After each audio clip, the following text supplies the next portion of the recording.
Welcome to the National Women's Fitness Academy podcast. We're here to talk about women's health, female hormones, body image, and all things health and fitness.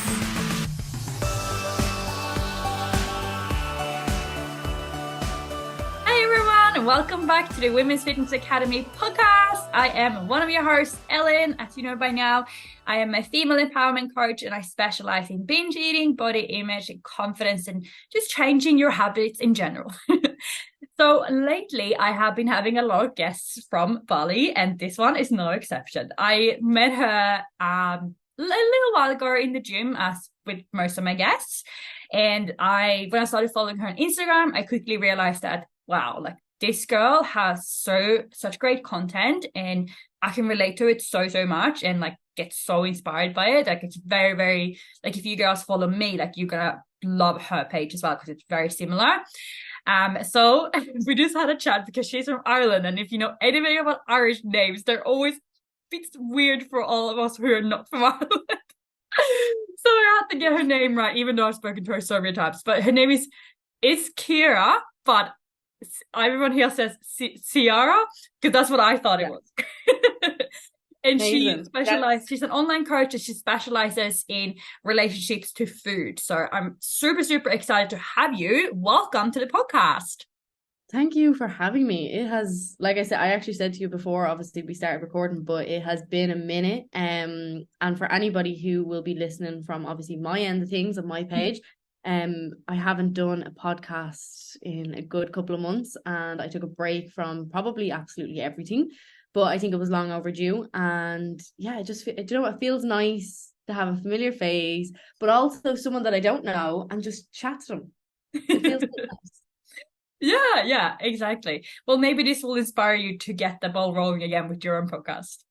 I was actually thinking that before I came on. I was like, I hope this gives me a little bit of an oomph to be like, oh, let's get back. Like, because again, talking about what I'm actually passionate about, as you know yourself, is super easy. But sometimes when you're not in a creative space, I just don't like to force myself to do things, because I feel like I spent a chunk of like my years, like my grown-up years, forcing myself to do things. And that will be like, we can relate that back to food and training and all of that jazz. But I spent so many years just forcing myself to do things. So when I'm not in the space to do so, I'm trying more so to just listen to my body and what it actually wants, which can be difficult, because it's like, oh, well, when do you get the ball rolling again? But I think this is a perfect chance for me to just chat and enjoy it and see what comes of it. Yeah, definitely. No, I so agree. And I think that anyone who listens to this who is a content creator, I mean, if you're an online coach, you are also you're a content creator. That's literally, you have so many jobs. And yeah, like trying to push content when you're not feeling it. I've done that. And then you go back to your Canva like drafts and you're like, what the fuck does this even mean? Like, what did I even want to get? This is such a shit post. I know. But I think that's what happens when you, like, I suppose because like, obviously at the end of the day, it's like, I think people actually think you take the piss when you say you are a content creator, but at the end of the day you are, because your clients not only come from, obviously word of mouth is great, but your clients come from online. So if you're not creating, you're not letting people know, new people who follow you, what you do and stuff like that. So it can be very hard to obviously like show what you're about when you're not in that headspace. So sometimes you do have to force yourself to create, but I just find it very difficult to do that. And I think yourself as well, from being on your page, you're just very authentic. You're just upfront about everything kind of. And I think when I'm like that, I'm like, I just feel very unauthentic, if that's even a word. When I'm trying to like force myself to create something that I'm like, I'm only posting this because I feel like I have to. Yeah, 100%. And I find like because you've only kind of recently moved here to Bali. So when I first moved here, I was very much in the headspace as well. Like I remember saying to my friends, like, oh, my content's so shit. Like I would just like copy like the stuff that I'd posted like a few months ago and like repost it, because I just couldn't be bothered. And I think that's normal when you move to a new place. It doesn't have to be Bali, but because you're so out of routine, you're like, everything's new and exciting, you're doing loads of things, like you don't want to do that. And then you get to this point where I am now, like we said before, I've been here for nearly 10 months and I have my routines. Like if anything, I feel more creative now than I was in Australia. That's what I mean. I think we're looking like me and Hannah in anyways, because we're both coaches. So like we're able to bounce off each other, but we're both in the same boat. We both came at the same time, and we're looking at all of yous and we're like, how do they have a routine? Because like obviously again, we were only supposed to be here, let's say, for 2 months, but now because that's looking like it's gonna be a longer time, it's like, oh, now we're feeling like, oh, maybe I can get a routine. But when you feel like you're here for such a short space of time, you're like, I want to see everything, I want to do everything, I want to be out in the sun. So you can't, like, you're just not in that headspace to create whatsoever. But I think now that you know that's a little bit more of a longer term thing, it's like, okay, maybe I can get myself into a routine now. Yeah, literally, like when you have that, it's just like a flick in your head. It's like, oh, I'm gonna stay for another 4 months. Oh, okay, well, I can actually take some pressure off me to see and do all these things, and I can actually, create an actual life here. Like, where do I like to go to work? Where do I like to like eat? Where do I like to train? And what time? Well, yeah, before it's just like it literally took me 2 or 3 months to actually get like a good routine, like where I felt inspired, felt motivated, felt like I could be like the best coach that I could be. I do think, sorry, something that you just said there was like, I suppose, very interesting, because it's like, we think, I don't know about you, and I don't know what your plan was when you first moved here, but like for us coming here, it was like, oh, this is only going to be a reality for a month or 2 months. But you said it there, it's like, okay, well, what is going, like, I can actually make this work, I can make this be my life. And it's like, I think a lot of us, if you go somewhere, it doesn't have to be Bali, but when you move somewhere different or go somewhere different, you always think, God, this is, some, like, one of the sayings that we keep saying to each other, and we're trying to snap out of it, is that we're like, oh, at some point we're gonna have to go back to reality. But I'm like, this is reality. This can be reality without sounding super cringy and super cliche. It's like, no, you can actually make anything you want your reality. It's just a matter of actually believing that. Yeah, I love that. And it's so funny you say that, because I literally had this thought on the bikes the other day. I was driving, I was like, how long am I gonna stay here? It's like, you can stay as long as you want. Like, where would you go? But I think we just kind of take on other people's, like, what we've been told from other people, like, oh, you can't live in a place like that. That's not a real life. And, it's kind of been ingrained in us from early ages to have a 9 to 5 job, to go into an office, to, live in like a city or like somewhere that's not where where you don't get your bike and you go to places, you actually have a car. No, literally, like, but yeah, I think it's refreshing though. It's a completely different, I'm sure for you as well. It's just a completely different environment over here, which is crazy. Yeah. Well, you'll get back into the routine, I promise you. But now let's chat about your journey. Like, I am so curious. Like, I obviously, like, we've only really spoken a few times in classes and stuff, so I'm so curious to know, like, what is your story? Like, how did you get into like what you're doing now? Okay. I will obviously shorten it down as much as we possibly keep it as long as you want. But I think I think I started like most girls. We get into the gym, we want to change our body, but I definitely came from more of like a hateful place with regards to my body. So I just like really, really didn't like my body. And I think even in my own podcast and stuff that I've shared, again, you're only new to follow me, so you wouldn't actually know these things, but I would have always described myself as like, I always felt like the fat friend, like out of the friend group, even though nobody ever made me feel like that. It was only how I ever viewed myself.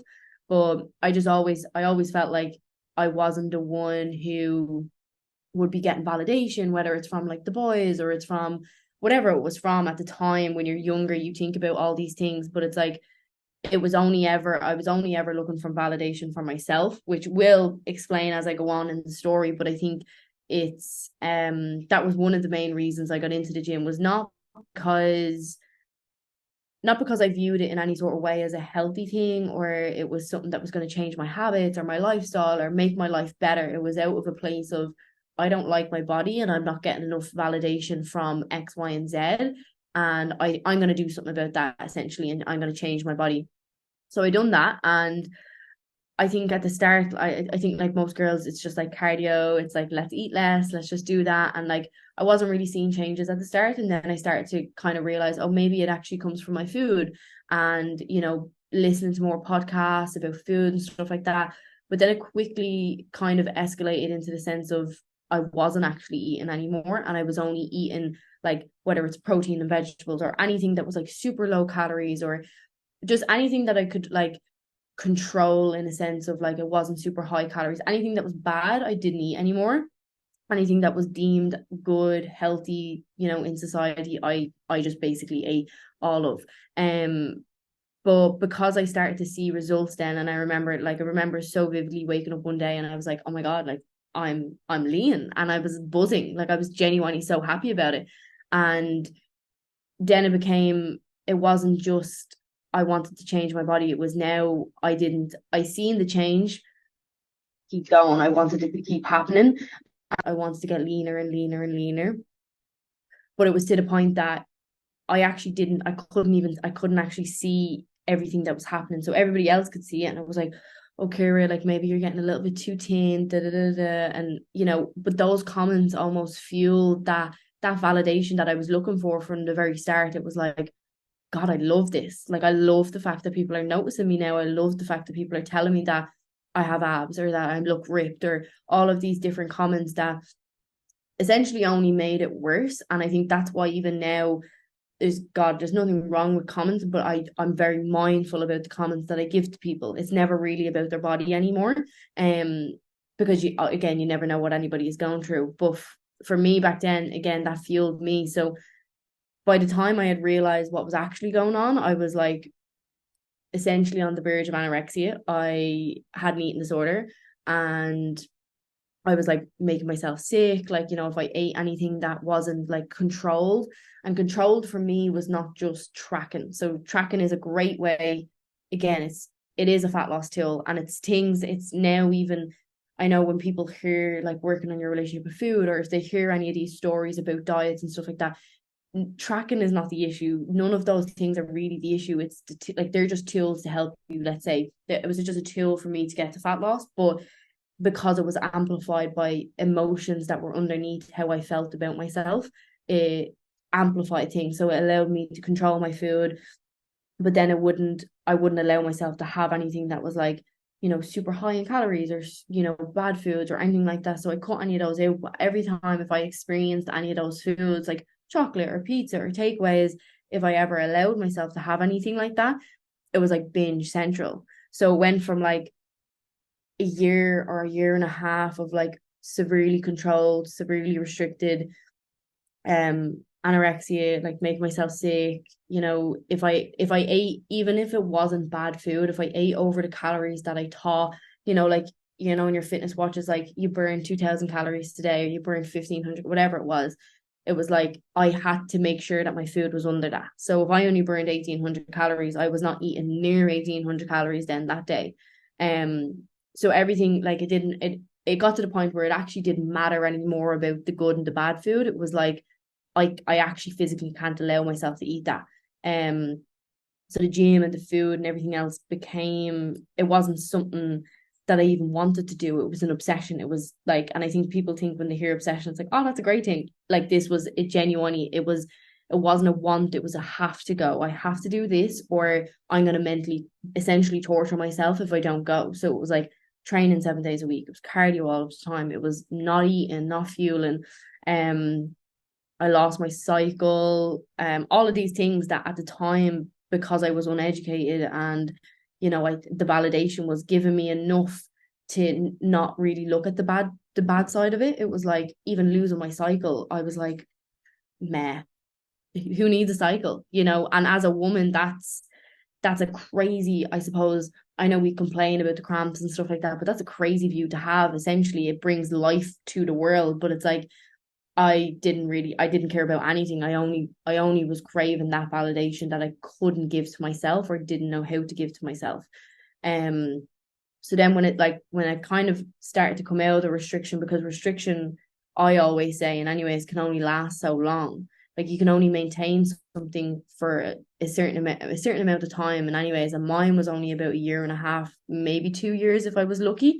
But then it started to I started having like Christmases started coming around, and I physically actually couldn't resist it anymore, that I would have to have these foods, not because anybody forced it down my throat, but because the craving within me was like, I really want these foods, but I know if I have these foods, I won't be able to stop.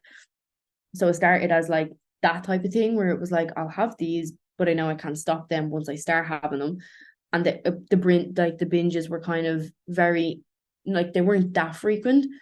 But then it got to the point where, like, I say, I don't know if you can relate to the sense of, like, if you have your routine nailed to a T and you have everything controlled, like your food and your routine and everything fits perfectly, it's very easy to restrict your food. It's very easy to get to whether it's a fat loss goal or whatever. But when that routine is then changed, and for me, it was changed because I was transitioning, like, this was happening when I was like 16, 17, 18, and then I was transitioning into kind of college. So it was like, college had completely changed everything. So I was in college, I was dealing with new, like, life stressors, what I want to do with my life, all of these different things that then I was like, all of a sudden it was like I went from binging maybe once a month to I was binging every single day.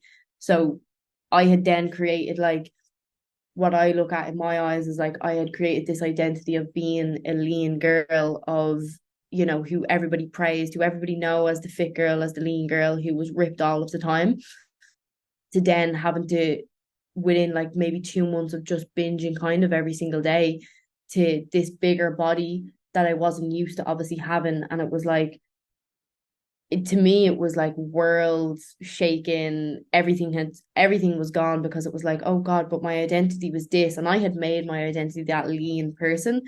But when I felt that was, I suppose, taken away from me, it was like, what is even my purpose here? And that's like, I suppose that's a dark thought to have at, like, obviously you're only like 18 and you're thinking about, why am I even here? And it's all like, I think to people, I think that's why, I suppose, even for yourself, you're probably so passionate about what you do, because I'm so passionate about relationship with food, binge eating, disordered eating, because I'm like, I don't think people have fully grasped the extent that it can have on your mental health.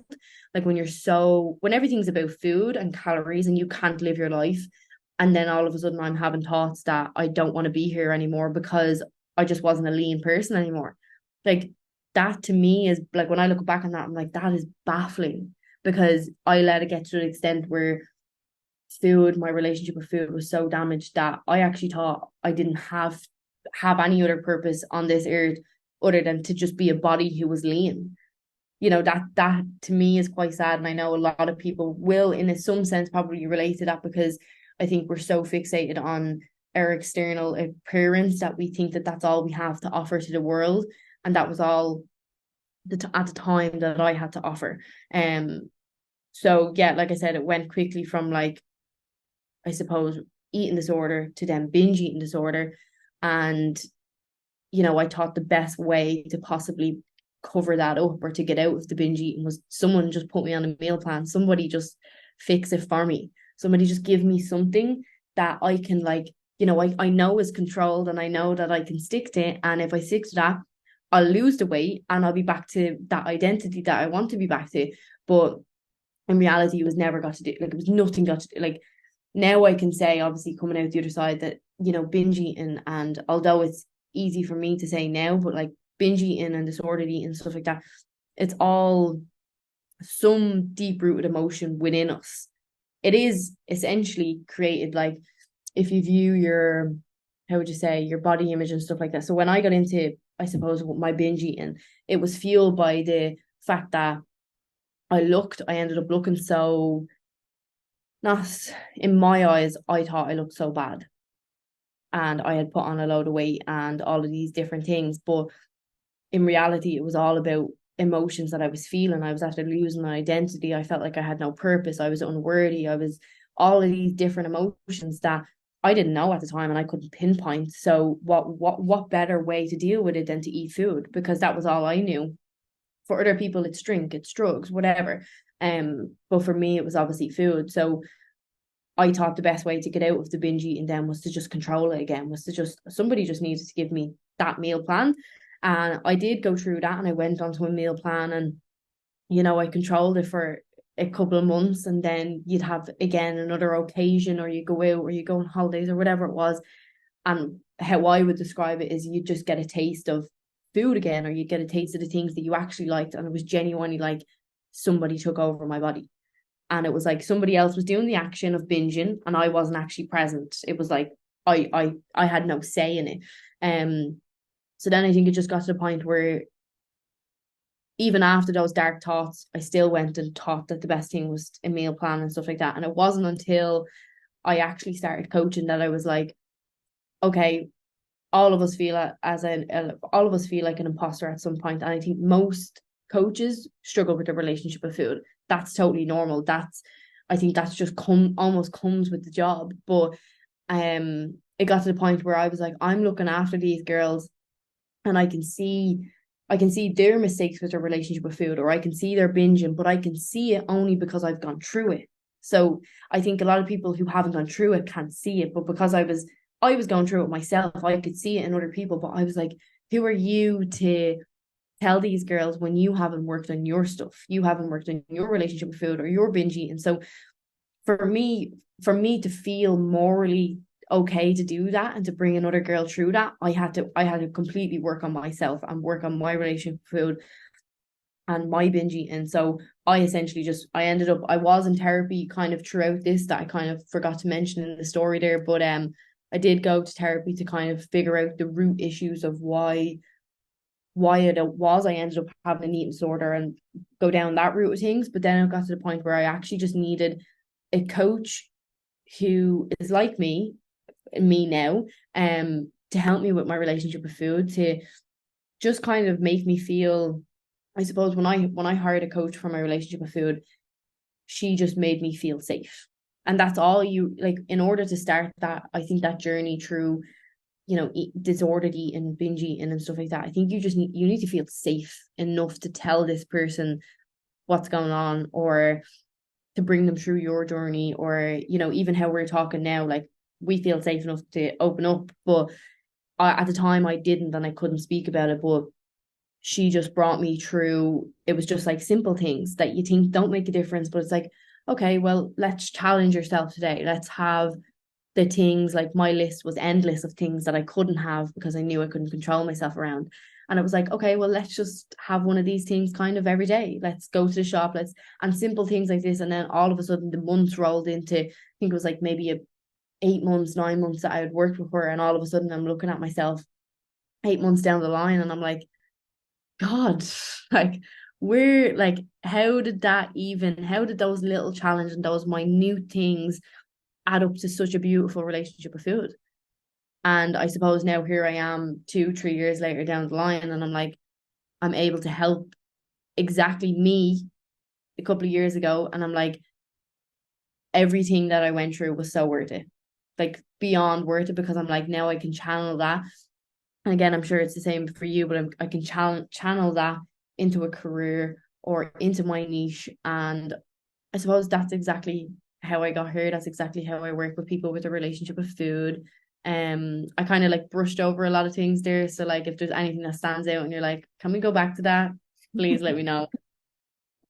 Yeah, wow, that is such a story. And like I was just like thinking in my head, yep, that was me. Yep, that was me. Like, there's so many things that I can relate to. Like even just from the start, like losing weight and getting all this validation from other people and making that your identity, like using your fitness tracker. Like I had actually forgotten about that, but I was like, oh my God, yes, I did that too. Because I think I just had like some kind of tracker on my phone. I can't remember what it was. This was so long ago.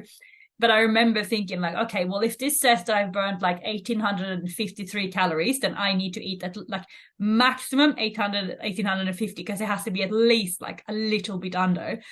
And how like that perfectionism and the control, like planning months and months in ahead, like when it went into, more disordered eating and thinking that's going to be the problem. Oh, sorry, the fix. Like I remember when I was binge eating, I hired a nutrition coach to stop me from binging. And I literally just like swapped one obsession for the other. And I was like, I'm fixed. Like, I'm so fine now. Like, I haven't binged in like 6 months. Like, it worked. And then you kind of start thinking like, this is the magic pill. Yeah. And like you said, like I see so many coaches who genuinely believe that and who are still stuck in that mindset that, no, but tracking or having a meal plan, like you haven't binged now for 6 months, so obviously it worked. Yeah. Say, okay, but what happens when you let go of the meal plan? Like what happens when you go on a holiday? What happens if, you can't get protein, so you can't hit your protein macros this day? that's exactly. like where you And get that's what I mean. I think I suppose, like, I think if you just pose that question to anybody, though, anybody with a coach or who is in any way, like, obviously we're talking about, you know, the lifestyle people or just a general pop, like anyone who's, you know, competing and stuff like that, this won't ever reach them, but it's like it's completely irrelevant to them because, you know, you do you. But I'm talking for our clients and the people who we're actually looking at and targeting and whatever else, the general population and lifestyle people. It's like, do you pose that question to them of like, okay, what are you going to do when that meal plan goes, or what are you going to do when you go on holidays? They don't have an answer because they don't know. Mm. They're just planning to get to, I want to get this ripped or I want to look like this. And once I go on my holidays, then fuck it. And I'll come home then and I'll deal with it. I'll deal with that when I come home, but probably won't start then till they're going on their next holiday. Mm. Yeah. You know what I mean? So it's a constant conflict with yourself of like, people say that they want this as a lifestyle and stuff like that, but in reality, when it comes down to it, it's like they just want, like, they don't I don't, not that they don't understand, but I don't think they understand the reason as to why they want to be ripped before they go on holiday. Yeah, 100%. And I see so many coaches promote like get shredded for summer, or like summer buddies or holiday buddies. And like I saw that someone who was here in Bali actually, and he went back home, and it's like, yeah, it's so normal to put on like 5 kilos in 4 weeks or in 2 weeks on a holiday. Like, now I'm gonna work it off. And I'm thinking in my head, like, no, like putting on 5 kilos in like 2 weeks, that's a lot. Like, if you've done that, you were eating not healthy before and your body was just like, food, like I need to put on some weight. Or you were just binging the whole time because you had to make it worth your holiday because you can't eat like that when you're home. Like, either way, that's not healthy. That's what I mean. So anything that you have to do like in excess all of the time or every single day, it's like, okay, you mustn't be giving yourself that. It's exactly why, you know, people wait till the weekends to binge, because it's like, okay, well, let's look at your Monday to Friday. What does your Monday to Friday look like? Obviously doesn't look that great, because if you're having to binge on the weekend, something's wrong, something's missing. And I just think people think it's such a normal thing to do, like whether it's drinking in excess or whether it's eating in excess. Like, it's just like, okay, well, let's just figure out why you're doing those things in the first place. You know? But I do think, sorry, I paused there for a second. I do think a lot of the like the binging comes from, like, if you're just to look at surface level things, I think it's like you can help binging or you can help disordered eating by just looking at their Monday to Friday, by looking at the food choices that they make on a daily basis. And it's like, oh, you're eating the same thing every single day. Like, I had myself convinced that I liked a lot of stuff that you couldn't pay me enough to eat now. Like, you genuinely could not pay me to eat them things. And I had myself so convinced at the time. I was like, no, but I love these. But I didn't love them. I loved the fact that they gave me control. I loved the fact that they were quote unquote healthy and they made me feel good. But they only made me feel good because I was in control. Or, you know, because we're eating things that are labeled certain things. So it's like that, like, I'm not saying it's a complete placebo effect, but I'm like, okay, if I'm eating something that I feel in control of and that everybody else tells me that is healthy and all this stuff, I'm like, oh yeah, I do feel good. I feel good about myself now. Yeah. And it's also like with eating disorders, you can't forget, like, you get that dopamine hit, you know, when you have ticked a goal of weight loss or have ticked a tracking goal or stuff like that. And this is what, like, when we, like, what we speak about on our pages all the time, that it's not just about the food, it's actually like, it's about what it represents for you. So if that's control, if that's like validation, like if that's hitting a goal, like I know for a lot of people that I work with, like it's the only thing that they can control, they feel, in their life. Like their whole life is falling apart, but they're like, well, at least, like, I know that was the case for me, for example, as well. Like my whole life was falling apart, but I knew that I could always be lean because I could always control my food, and that gave me a sense of safety. Yeah. And I think, sorry, that was absolutely perfect. I remember doing I done like I done a talk last year, and it was all around like the feelings of helplessness and how they then contribute to like eating disorders and disordered eating and stuff. And that was exactly one of the papers that I read. It was, okay, when I when everything else feels out of control, if I can control my food, something, I feel good. I feel like I'm actually in control of something, but everything else is chaos. Like, and I always say it's so funny because, you'd look at people who are like in very controlled, like food routine. Their body is very controlled to the sense that they're super ripped and stuff like that. And for me now, it does kind of tell me a lot about their internal world of how maybe chaotic it may be, because I'm like, okay, you need to try and control something because you can't control up here. And I never could control up there, hence why I got into the gym in the first place, because I had such bad thoughts about myself and how I looked, and craving that validation that I didn't know how to give to myself. So, controlling other things outside of myself felt like I was in control, but you're never in control of things that are outside of you as much as you want to be. Yeah, 100%. And I love what you said about like looking at your Monday to Friday, because that's where a lot of the issues come from, like either restrictions or like saying certain things are good or bad. But also like something I always tell my clients is like, if you have like a little bit of chocolate when you're out with your friends on a Tuesday night and you don't binge because you're with your friends, that means that you do actually have that power to not binge on that chocolate on the weekend as well. It's just your mind. You have convinced yourself that you can't. Yeah. But look at the evidence that you had on the Tuesday night. You didn't. Yeah. So I think that people forget that, what they do, like they forget that they actually do have that power. I think you forget that I suppose disordered eating, or like eating disorders or binge eating, for me, what it done to me was it completely obviously knocked my confidence, but it knocked my ability to trust myself. And for me, my clients, it's just all about building that trust up in yourself again. So whether that looks like, for me, when I had to build the trust back in myself, it was like, okay, we're going to have chocolate every single night, because you need to have this, like, that's just the reality, number one, because you haven't given it to yourself enough and you're constantly craving it. So let's give it to yourself every night. Let's incorporate that balance back in. Got to the stage where it was like, now I'm obviously down the line and I'm like, I could leave chocolate if I wanted. If I want it, I'll have it, but it's not a need anymore, and it's not a craving anymore. It's like, I'll have it or I won't have it. And I'm sure it's the same for you. It's like, you can, and people, I suppose, probably look at us or even our clients and probably think, God, I don't think I'll ever get to that stage. But the more balance you have, the more you allow yourself these things, the more then you have the ability to trust yourself. But then you also have the ability to say, meh, I actually don't need cookies tonight, or I actually don't need a chocolate bar tonight. And that, I think, just giving that back to people is, for me, is the most rewarding thing that you could possibly do for someone. Because when you don't trust yourself, and like in your own head, in your own body, in your own, that's probably the worst thing that you could ever have. And so, do you know what I mean? You could ever have, because it's like, I have to spend the rest of my life with me and I don't trust myself to do so.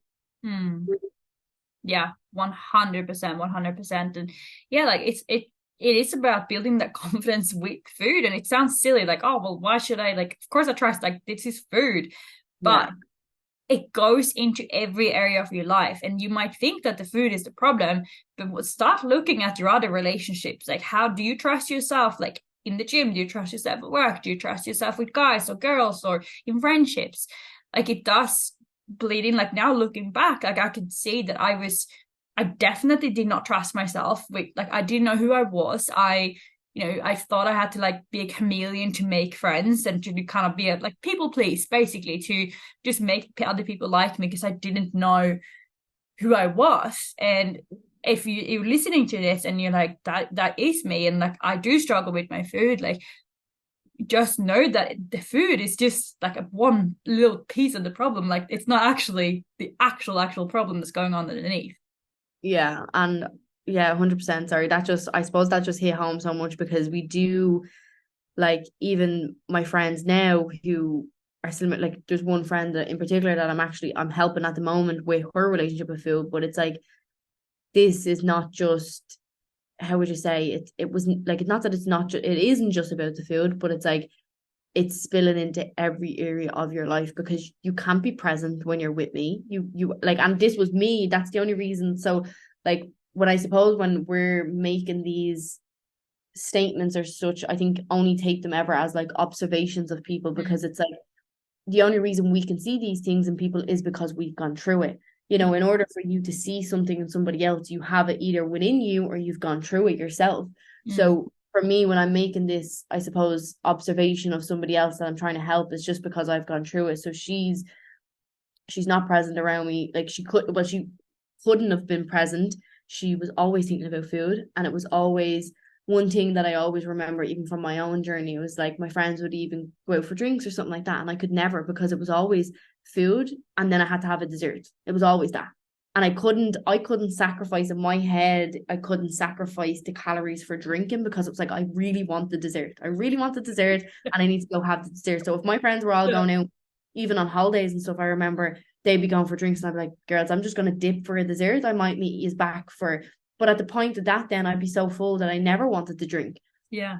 So it was always like this constant battle between, friends, be by myself, but then you're left with the feelings of, I'm so lonely. Like, I don't, like, now I'm so connected. Jesus, I couldn't be more connected. But when I think back on my journey, I'm like, the amount of times that I used to just cry because I was so lonely, and I just felt so disconnected. And I was not only was I disconnected from everybody else, I was disconnected from myself. I had ignored all of the signs from my body that told me to stop doing this, to give myself more food.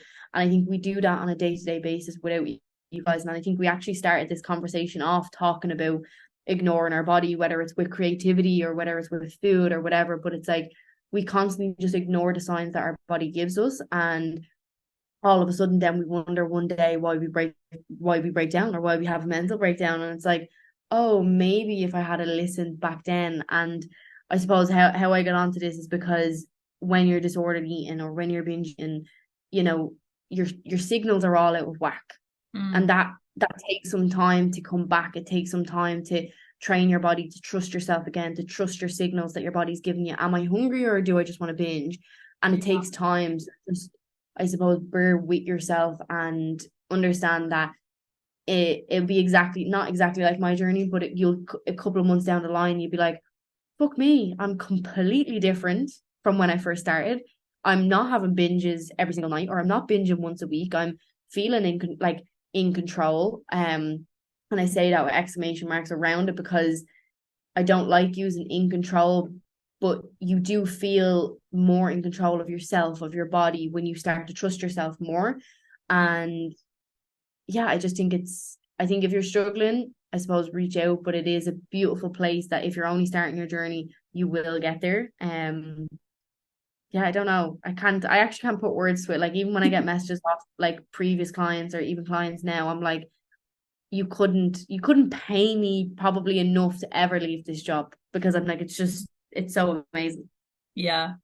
I agree so much. And it is just the most rewarding thing ever when someone messages you and they're like, oh, I was able to go like for like it was Tuesday night, and my friends asked if I could go to pizza, and I went for pizza, and like I didn't binge or anything after. I didn't even think about it. I was just present and enjoying the moment. And like you said, like, I think it's so important. Like, I know for me, like, I did try and work with a few counselors and psychologists, but I just felt like they couldn't relate to me.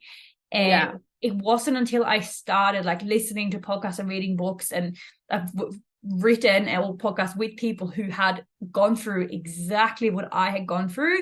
That's when I started healing, because it kind of gave me permission to say, hey, I'm not okay. What I'm going through isn't like, it's not just me. I'm not alone in this. That person can relate. And if that person can get through it, I can as well. Yeah. But like you, whenever I would go out for food, it was really like, oh, well, then I'm going to have to sacrifice my weekend, because then I'm meant to binge on Saturday. Like, if I go for pizza on Tuesday, like, can't do that. Like, that's like just not possible. Yeah, it's crazy how quickly that kind of behavior becomes normal for you, though, because that was just, I was just like, this is just my life now. Like, it's always going to be like this now. And I think like, you'd have, I suppose, like it is such an inner conflict, but that inner conflict becomes so normal. So you're just like I took it like Jesus. I think for me it was like 3-4 years it lasted for me. So it was like it was my normal way of living. Although I would always every now and again I would have breakdowns where I'd just be so exhausted. And I don't think people number one, I don't think we realize how powerful your mind is, but also like to play those type of tricks on you where you genuinely believe that this is a way of living, but then to the point where you're like you can cover so much up with just a few distractions or with an inner conflict where you're thinking X, Y, and Z that you're not even realizing, oh God, I'm so disconnected from my body. I don't know what it's like to even feel my body. I don't even know what it's like to feel what it feels like to be hungry or to know my signals again or to even feel like something that I've even realized from the last couple of months of even like I've gone on like I'm gonna say more of like an emotional, spiritual releasing journey. And for me, even now to still see my body struggle to understand what an emotion feels like is baffling. But I think all of us do struggle with that because it's like we don't like it's so easy to have those inner conflicts or to have your mind distracted. We've scrolling, we've phones, we've everything at our fingertips that you don't really ever have to think. Like, do we? Do we ever actually sit with ourselves? Not really. So I think I suppose that ties in because the disconnection, like disordered eating only ever creates or binge eating just a disconnection between you and your body. So it's about, I suppose, for me, it's like I said earlier, it's like making somebody feel safe, but just calming that. Like most people, I think, are in that fight or flight, especially when you're binging or disordered eating. So it's about calming that down first and then getting someone to a stage where it's like, okay, let's try these challenges now. Let's introduce these things into your life, or let's have pizza on a Tuesday and not freak out about it. And I think once you calm that down, it's like they can have the pizza and they can be okay with that, and they can feel quote unquote in control. Yeah, but for sure. I think, sorry, there was just one other thing that you mentioned there, and I obviously mentioned about therapy, and I do agree with you in the sense that I don't like therapy never got me to the place that I needed to go without coaching as well. Like I couldn't have got to the place because obviously therapy is just about diving into your past, diving into your childhood, and but my childhood or my that had then created a pattern within my life that was disordered eating, that was binge eating. So I needed to work with me now in order to heal that aspect as well. So like you said, a lot of therapists and stuff like that, obviously some will relate, some won't. But a lot of the time therapy is just kind of about figuring out what's going on at the root of that, which is always great to have and to understand. But as for dealing with your day-to-day life, you still I always encourage if you can do two simultaneously, absolutely fantastic. Like coaching and therapy, I suppose. Yeah, for sure. I think it's so like I always try to look at it like stopping the immediate bleeding. Like you have like a cut on your arm and if it's gushing up blood, you're gonna be like, oh my God, like it's bleeding everywhere, I'm gonna die. So that's basically your binge eating. What you need to do is basically put something temporarily on there so it stops, so that you can calm down, you can get yourself somewhere safe, and then you can start working through like where is this actually coming from.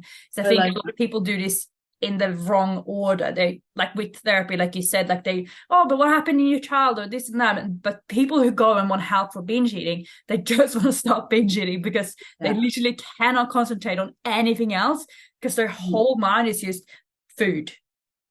Yeah. So I think you made a really good point there with it. I think it's good to work with a few different professionals, or obviously like if you can find someone who can provide everything that you need. But like the main thing with any kind of psychologist, coach, therapist, NLP, well, like whatever you want to work with, is I think that you need to really be able to relate to this person.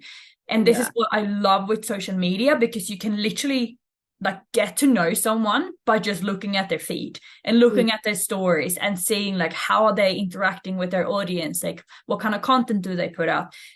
Like gone are the days where we just looked at a resume and like, okay, they went to school there, cool, that's what I'm gonna hire. Like now you can actually make a choice, and you have so many options if you are struggling. Like this was when I was struggling, there was no choices. Like there was no one who did what we do.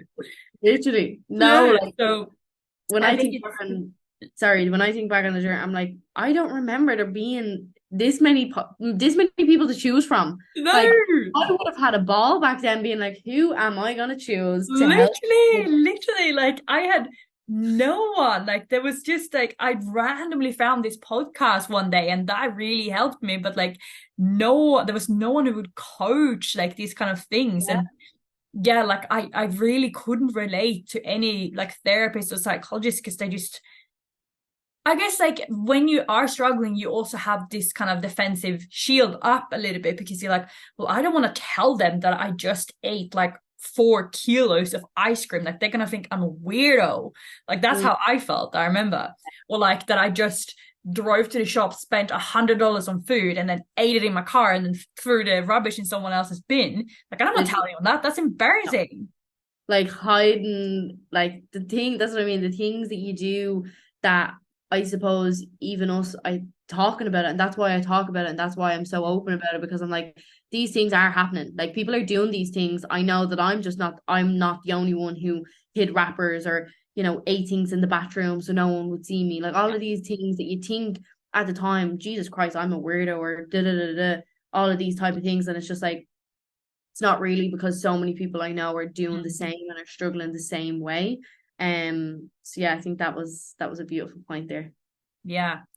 So if you're listening and you are struggling with, like, if you can relate to any of this, make sure that you are reaching out to like either one of us, or another kind of professional, whoever fits you and your personality and like what you're struggling with. But I think the most important thing to remember with anything that you're struggling with, God, even if it's like only attracting fuckboys, or like if you can't learn how to drive a scooter, like whatever it is, like we always feel so alone in these struggles, because no one talks about their struggles, right? Everyone's just saying how good their life is.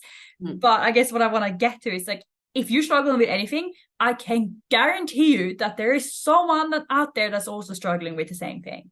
100%. I couldn't agree more. And I think one thing, sorry, I don't want to keep you too long, but one thing I just want to probably finish on is something that I always forget to mention, is when I obviously speak at my story, eating disorder and being lean and being ripped and all of these different things, but obviously for an eating disorder, you know what I mean, there's so, like, you don't have to be, it's like an eating disorder doesn't have a look, and that's something I think people, you know what I mean, and disordered eating or whatever, I suppose when I talk about it, I talk about me being lean and all of this, but I was obviously on the verge of, anorexia and bulimia. So it's like, that was my look, but they come in so many different shapes and sizes, like everything. So yeah, I just don't want to put that out there as like a blanket statement. Wanted to say that. Oh, 100%. And especially with binge eating, I noticed there's so many people who binge and they look like quote unquote normal, because that was me. Like I was so good at restricting when I wasn't binging. And then there's so many women who are like that. But then you obviously have, both sides of the spectrum. So you have people who really, really lean and they binge, or you have people who are overweight and they binge. So like you said, there's no body type for an eating disorder. Yeah, agreed. For sure. Yeah. Well, I feel like I could have talked to you for ages, but I do have a masterclass to get to, and I don't want to keep you all afternoon. So thank you so much for jumping on. But before we go, I'm sure the listeners are going to want to find you. Like, are you taking on clients at the moment? Like, give yourself a little plug. Yes. Okay. So you can find me more specifically probably just on Instagram at the moment. So it's Ciara O'Connor Coaching, and yes, at the moment I am taking on clients, which is exciting. But thank you for having me. This has given me exactly what we talked about at the start. It's given me a little bit more oomph and hopefully a little bit more creativity. I'm like, okay, I want to go speak on my stories now. I want to, so thank you for that. You've helped massively today. So thank you. Oh, good. I'm so glad. Well, if you ever need a guest on your podcast, just let me know. I'm always available. Yes. Okay, amazing. Thank you. Awesome. Well, guys, we will link all of that in the show notes, of course. If you're like me and you can't spell any Irish names, then click the link. Thank you guys for listening, and please, as usual, make sure you do take a screenshot. You put this on your stories, you tag myself, tag Ciara, tag Women's Fitness Academy. Let us know what you took out of it. Like, if you can relate, please like send us a message. We're here to have a chat. And yeah, just know that you're not alone if you are struggling with any of these things. But thank you so much again for jumping on, and I'll probably see you in the gym. Yes, you will. Bye everyone. Bye.